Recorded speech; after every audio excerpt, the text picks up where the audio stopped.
Ce soir, je serai votre guide alors que nous remontons loin, très loin dans le temps, jusqu'à la Grèce antique. Nous y explorerons un paysage baigné de clairs de lune, en compagnie d'Hécate, la déesse de la nécromancie, de la lune et de la nuit.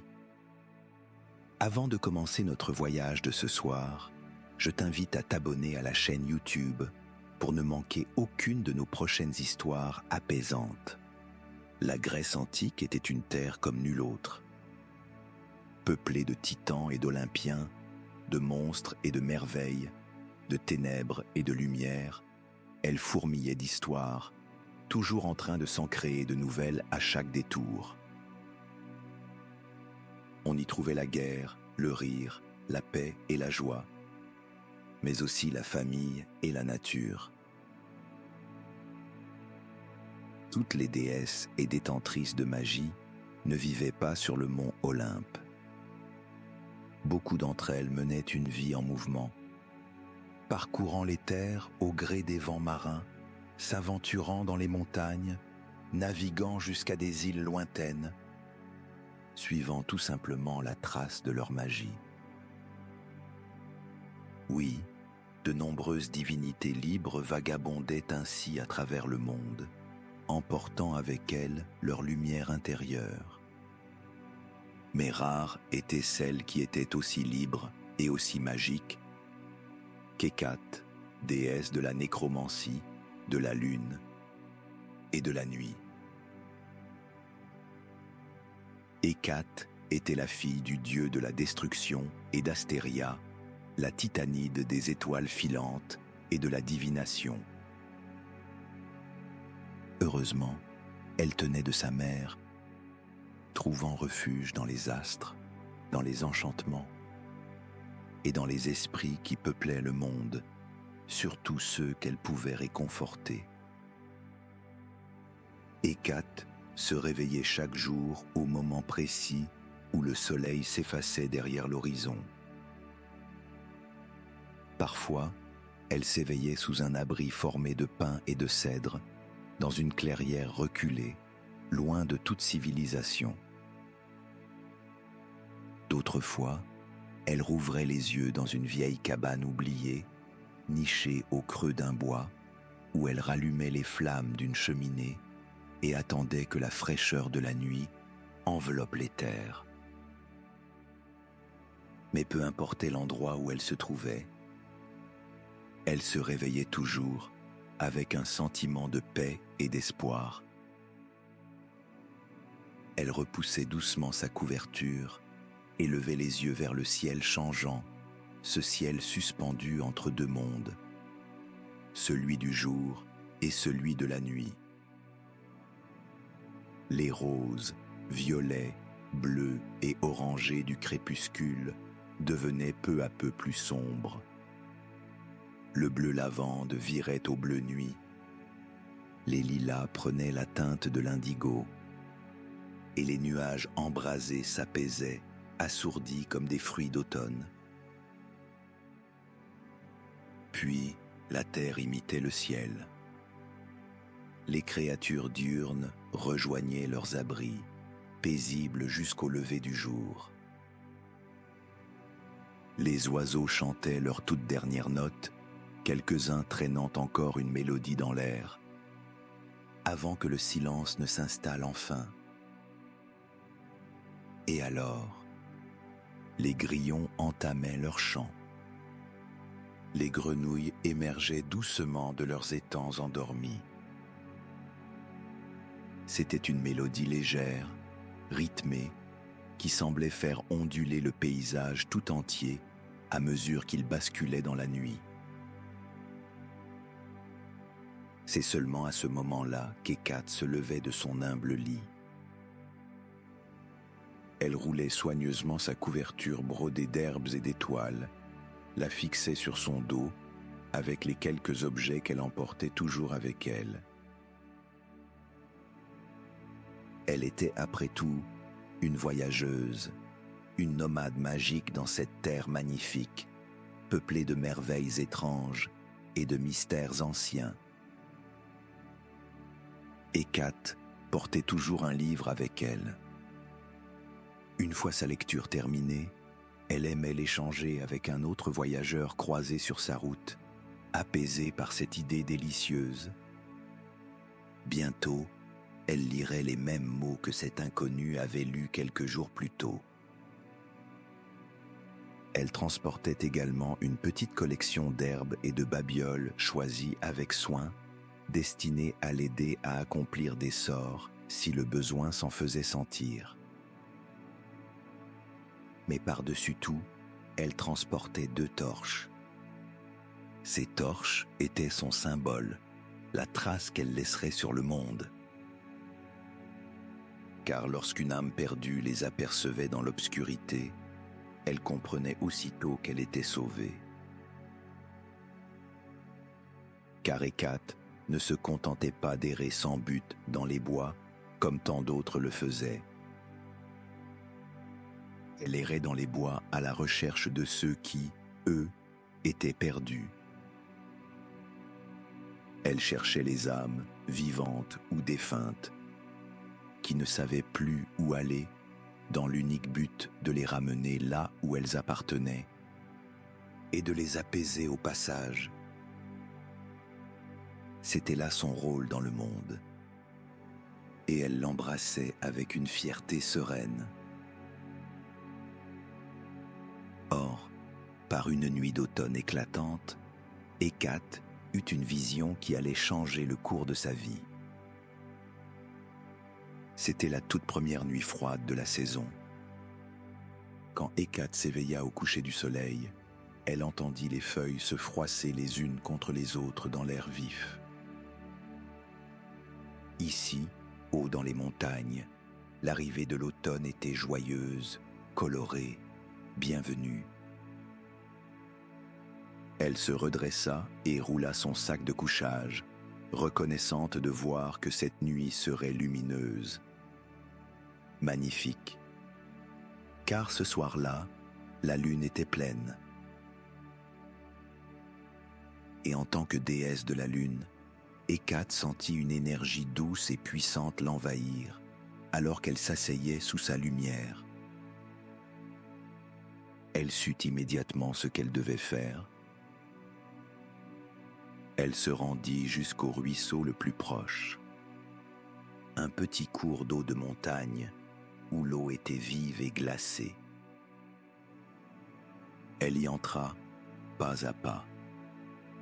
Elle savourait la sensation des galets lisses sous ses pieds, la caresse fraîche de l'eau sur sa peau. Elle renversa doucement la tête en arrière, se laissant emporter par la magie du moment. Un pas, 2 pas, 3 pas, 4. À chaque mouvement, elle se sentait plus connectée à la nature autour d'elle et plus connectée encore à la lune. Se baigner dans cette rivière, baignée par le clair de lune, lui offrait un sentiment de paix et d'appartenance que peu d'êtres auraient la chance de ressentir un jour. Elle sentait ses pouvoirs grandir, se renforcer dans le silence de la nuit. Car Hécate, déesse de la nécromancie, n'était pas seulement en lien avec les vivants et les morts. Elle était aussi une prophétesse. Souvent, l'avenir lui apparaissait sous forme de vagues floues et mouvantes, lui donnant juste assez d'indices pour guider ses pas et apporter du réconfort à ceux qu'elle croisait. Mais ce soir-là, avec une lune aussi ronde et claire et une eau aussi pure et apaisante, ses visions devinrent aussi limpides que la rivière dans laquelle elle se tenait. Alors qu'elle contemplait l'eau argentée qui s'étendait autour d'elle, une vision se déploya doucement devant ses yeux. Une âme perdue, en quête d'un foyer, en quête de réconfort.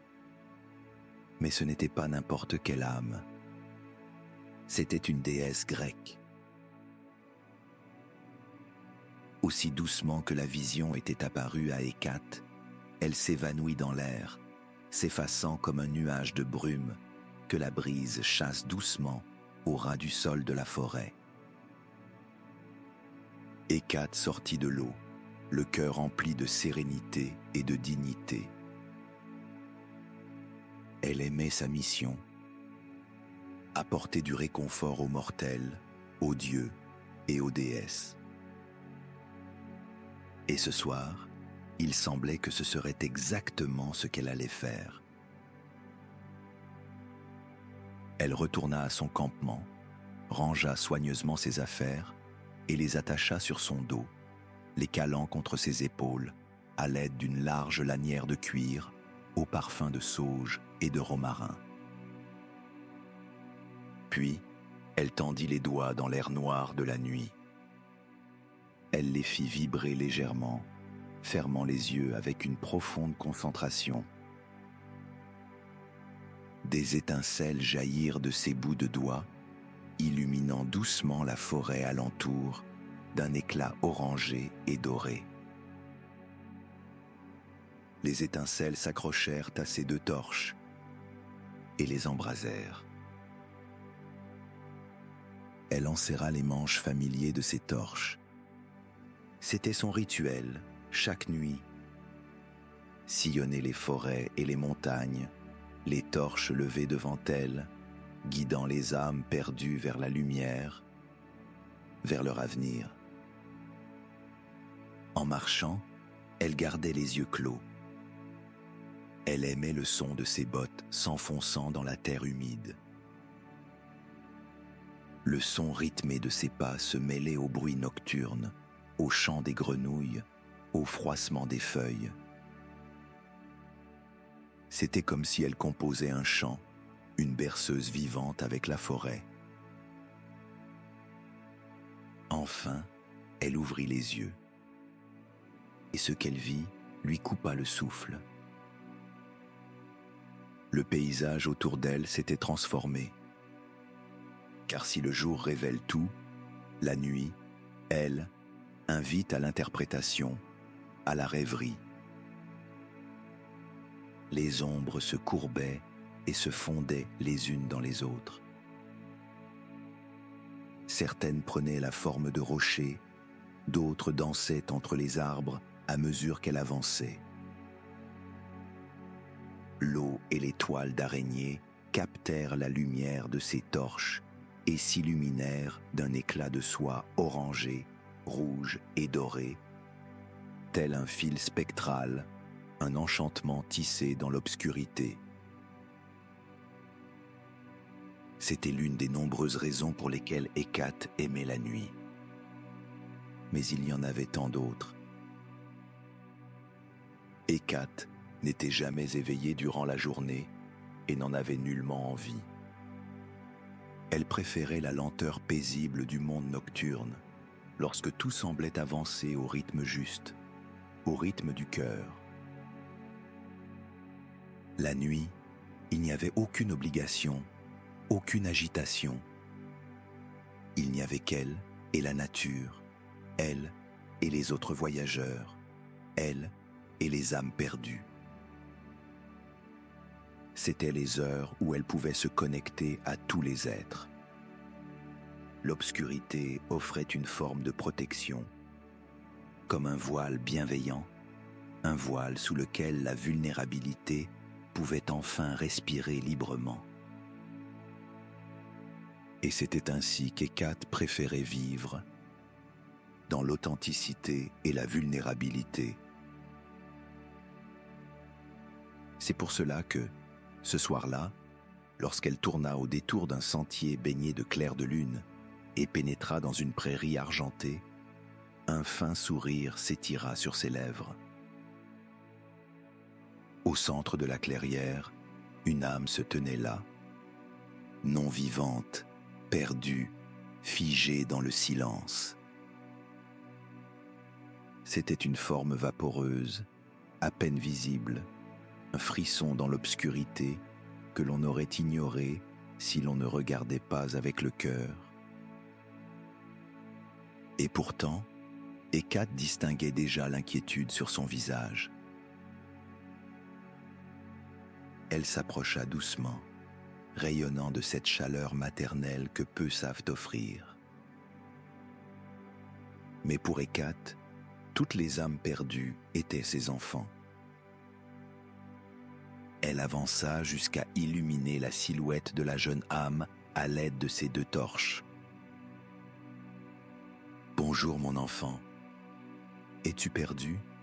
demanda-t-elle, sa voix lente et douce comme du miel tiède.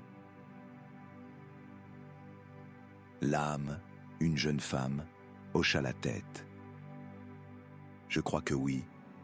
Je ne sais pas où je suis. » Sa voix tremblait d'inquiétude, alourdie par l'inconnu. À la lumière dansante des torches et de la lune, Hécate vit des larmes briller dans ses yeux. Alors, Hécate fit ce qu'elle seule pouvait faire. Elle tendit une main apaisante et la posa contre la joue de la jeune âme. Celle-ci sursauta d'abord, surprise d'un contact aussi doux. Puis elle s'y abandonna, reconnaissante. Cela faisait si longtemps que l'on ne m'avait pas prise dans les bras, murmura-t-elle.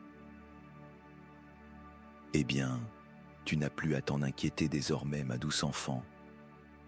Je vais te guider là où tu dois aller. Les traits de la jeune âme s'apaisèrent aussitôt. Et ainsi, Hécate guida l'âme le long du sentier sinueux, à travers la prairie.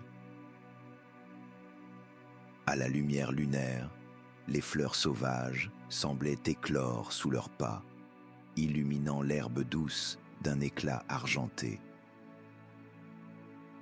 L'âme les contemplait avec émerveillement, la sérénité remplaçant lentement l'angoisse de quelques instants plus tôt.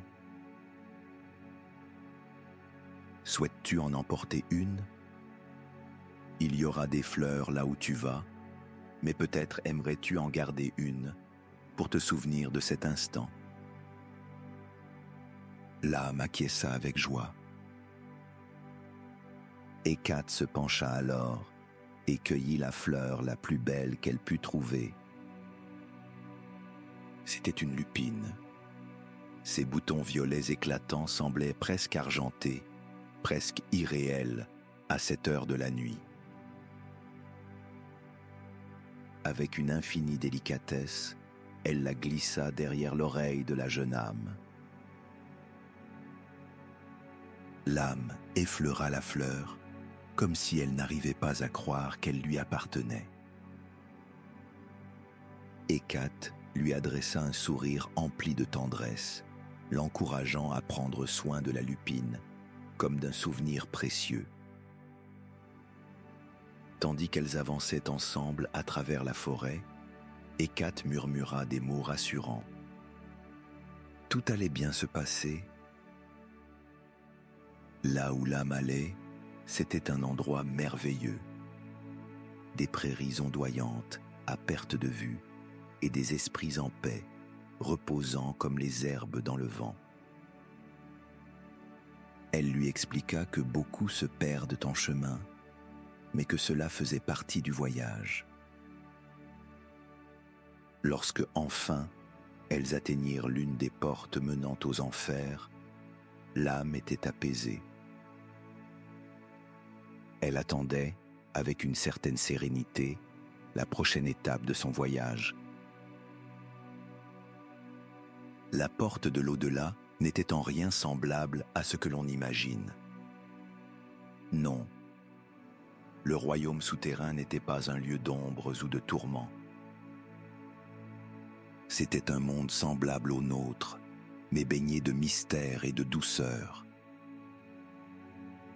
La porte, en vérité, n'était qu'un tunnel naturel au creux de la forêt, une grotte tapissée de mousse verte et de fougères qui dansaient lentement dans la brise.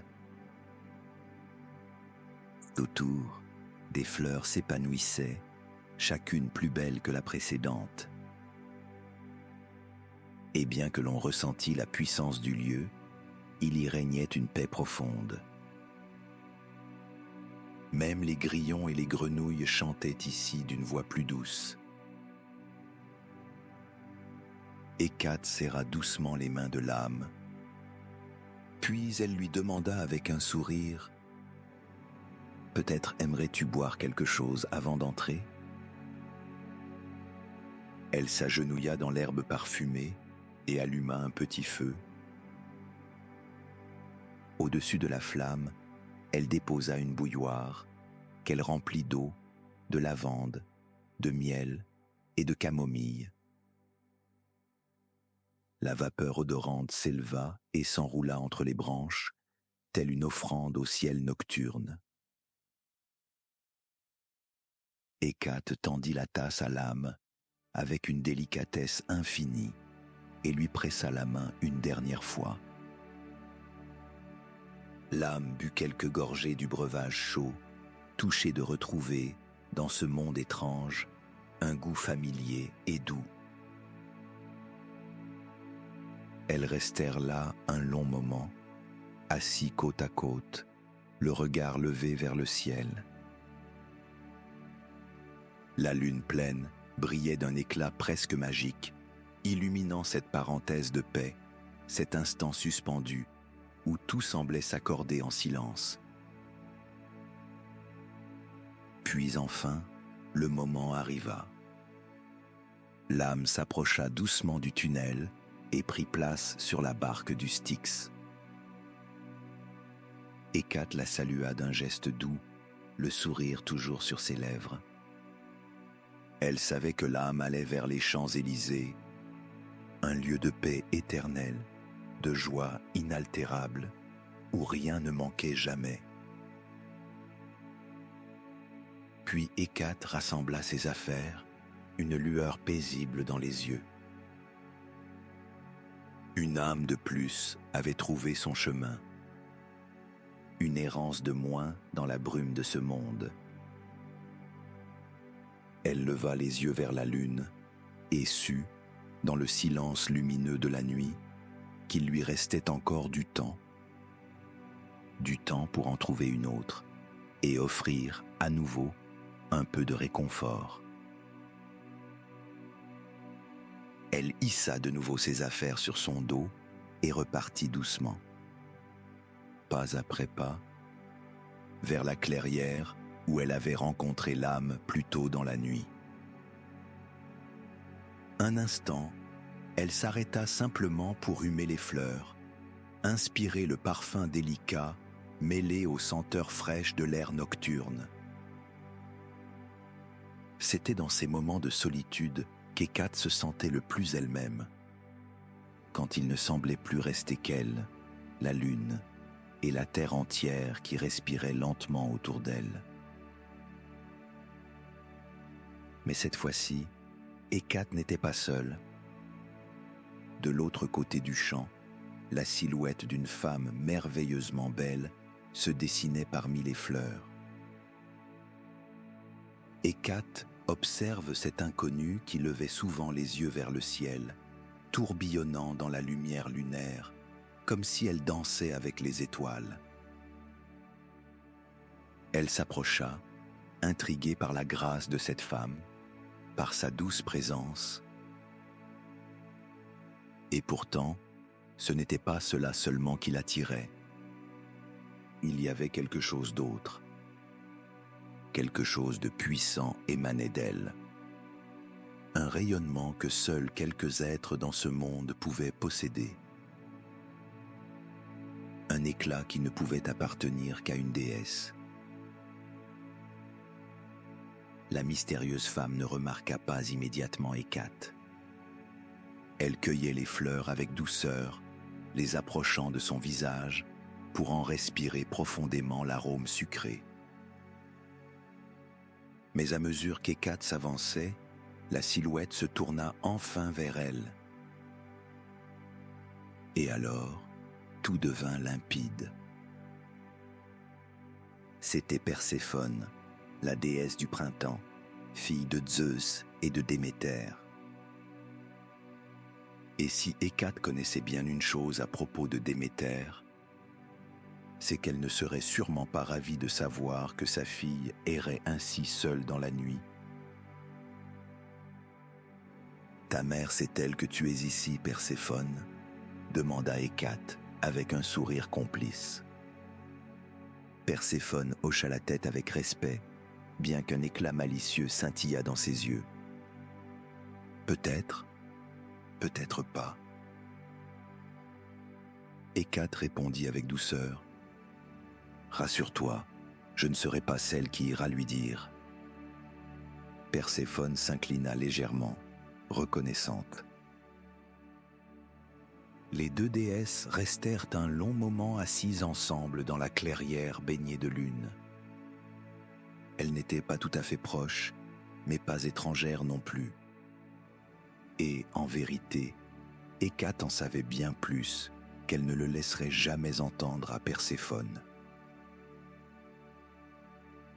Voyageuse habituée entre les royaumes de la vie et de la mort, Hécate connaissait depuis longtemps le secret que peu d'âmes avaient deviné.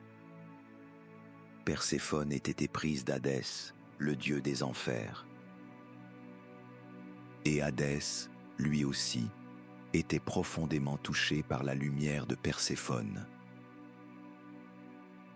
Chaque fois qu'Hécate passait par l'ombre des enfers, elle surprenait Hadès, solitaire, à écrire des poèmes ou à contempler des fleurs printanières d'un air nostalgique. Il n'était pas difficile à lire Hadès. Un être incompris, certes, mais dont l'amour transparaissait dans chacun de ses gestes silencieux. C'était une romance discrète, connue de très peu et comprise par encore moins. Mais Hécate, elle, la comprenait parfaitement. Car l'amour n'obéit pas à la logique. Il est une force que nul ne contrôle. Après un long moment passé à discuter sous la lune, Hécate se leva pour reprendre sa mission. Retrouver les âmes perdues. Mais ce soir-là, chose rare, elle n'avait pas remarqué qu'une âme perdue se tenait déjà devant elle. Alors qu'elle faisait quelques pas, la terre s'ouvrit soudain à ses pieds. Perséphone regarda autour d'elle, surprise. Puis, en un éclair, elle fut tirée vers le bas, vers le cœur de la terre. Elle ne semblait pas effrayée, juste étonnée. Hécate tendit la main, offrant son aide.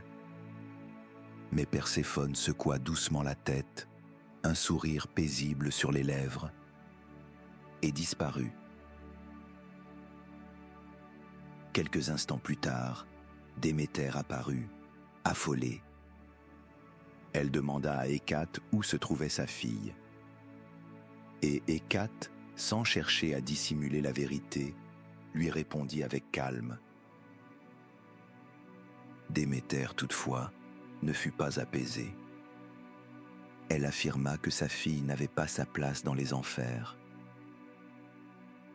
Mais Hécate savait que ce n'était pas vrai. Alors, elle fit une promesse. Elle guiderait Déméter elle-même jusqu'à sa fille. Car après tout, elle était la guide des âmes perdues. Et ce soir-là, ce n'était pas Perséphone qui s'était égarée, mais Déméter. Alors, Hécate s'engagea sur le sentier familier, descendant encore et encore, en fredonnant doucement, comme une berceuse pour apaiser les peurs.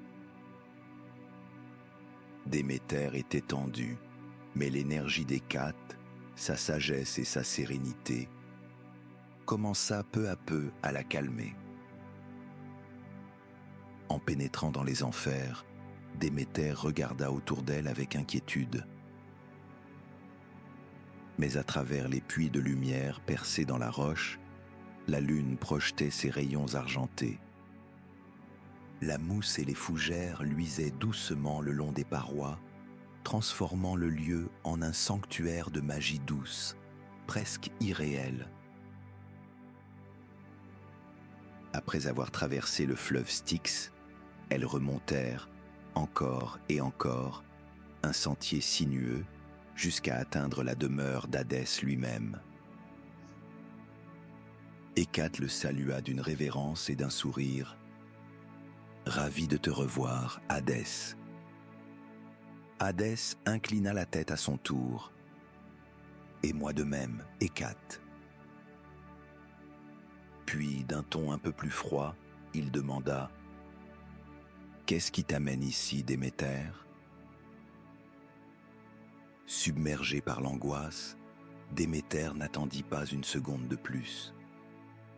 Elle exigea de savoir où se trouvait sa fille. « Lui as-tu fait du mal ?» demanda-t-elle d'une voix tremblante, à mi-chemin entre l'accusation et la panique. Hécate observe le visage d'Hadès se décomposer. Touché en plein cœur, il répondit d'un ton blessé. « Je ne pourrai jamais faire de mal à Perséphone. Jamais, aussi longtemps que je vivrai. » Hécate savait que c'était vrai. Mais Déméter, elle, en doutait. C'est alors que Perséphone entra dans la pièce. Un doux sourire éclairait son visage, et dans la paume de sa main reposait une grenade. Elle brillait d'un rouge éclatant dans la pénombre du palais. Hécate ressentit une vague de compréhension la traverser. Elle savait ce que cela signifiait. Perséphone avait mangé les graines. Et à cause de cela, elle devrait vivre ici, dans l'ombre du monde, pour toujours. Déméter fut bouleversée. Elle accusa Hadès d'avoir piégé sa fille, de l'avoir forcée à devenir son épouse. Mais Hécate, elle, savait. Elle savait que la grenade était un choix, une excuse irrévocable, un symbole d'amour plus fort que le regard des autres. Perséphone voulait être ici. Elle avait choisi cet amour, même si sa mère n'était pas prête à l'accepter. Hadès, voyant que Déméter ne céderait pas, proposa un compromis. Pendant la moitié de l'année, elle retournera dans le monde des vivants, auprès de toi. Et durant l'autre moitié, elle restera ici, chez elle, avec moi. Déméter n'était pas ravie, mais elle n'avait pas d'autre option. Elle accepta. D'un simple geste de la main, Hadès renvoya Déméter à la surface. Un éclat de lumière, et elle avait disparu.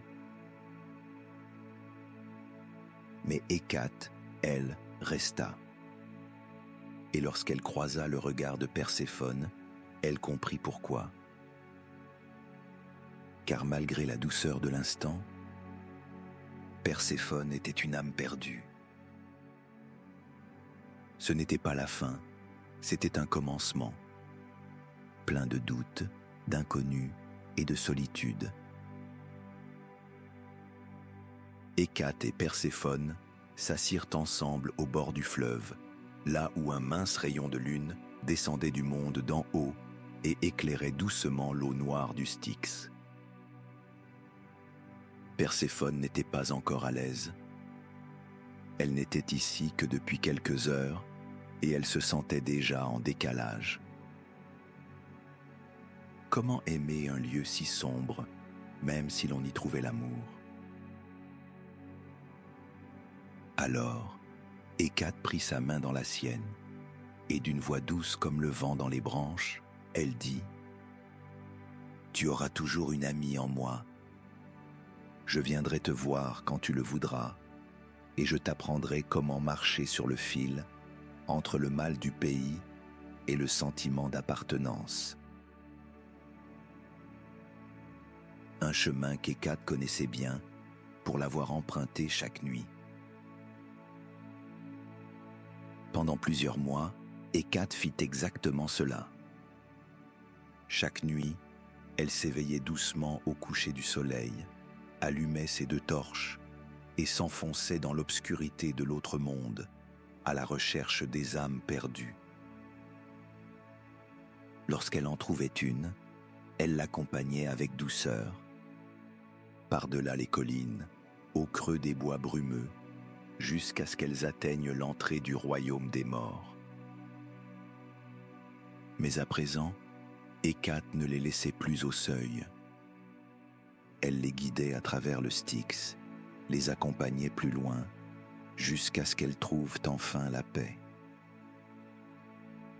Et une fois que l'âme avait trouvé sa place, qu'elle rayonnait de sérénité, Hécate reprenait sa route, vers le palais d'Hadès. Là, dans cette citadelle souterraine tissée d'ombres et de silence, Hécate retrouvait Perséphone. Elle lui offrait des bouquets de fleurs récoltées à la surface, des brassées de primes verts, de pavots et de lavande, trésors colorés venus d'un monde plus lumineux. Elle allumait un feu scintillant et lui servait des infusions parfumées, des potions douces, des tisanes à base de camomille, de jasmin et de miel lunaire. C'était le rôle d'Hécate d'aider les âmes perdues. Mais plus les jours passaient aux côtés de Perséphone, plus elle comprenait une vérité silencieuse. Elle aussi avait été une âme perdue. Depuis toujours, elle avait embrassé sa vie de solitude sous le voile de la nuit. Elle tissait des liens profonds avec les âmes errantes, mais ces liens ne duraient que le temps d'un souffle. Puis elle partait, et Hécate reprenait sa route seule. Mais avec Perséphone, c'était différent. Elle parlait du monde d'en haut, de la beauté des saisons, de la douceur du clair de lune sur la mousse humide. Hécate racontait ses longues nuits à marcher dans la brume, ses visions du futur, ses espoirs, ses doutes, et Perséphone l'écoutait. Vraiment. C'était sa première amitié, et elle la chérissait. Parfois, Hadès se joignait à elle. Il remerciait Hécate d'avoir aidé Perséphone à se sentir chez elle, car rien ne lui importait davantage que son bonheur. Et ce bonheur, il le voyait grandir chaque jour un peu plus. Ému par cette nouvelle harmonie, Hadès fit un cadeau à Hécate, un foyer, un vrai, un lieu rien qu'à elle, au cœur même du royaume des morts. Il savait qu'elle ne resterait pas en permanence, elle aimait trop la route, le vent, la lune, mais il voulait qu'elle sache qu'ici aussi, elle avait une place. Une famille. Et si, un jour, elle voulait revoir les âmes qu'elle avait guidées, elle l'accueillerait les bras ouverts. Hécate fut profondément touchée. Jamais elle n'avait eu de maison. Jamais elle n'avait connu un tel sentiment d'appartenance.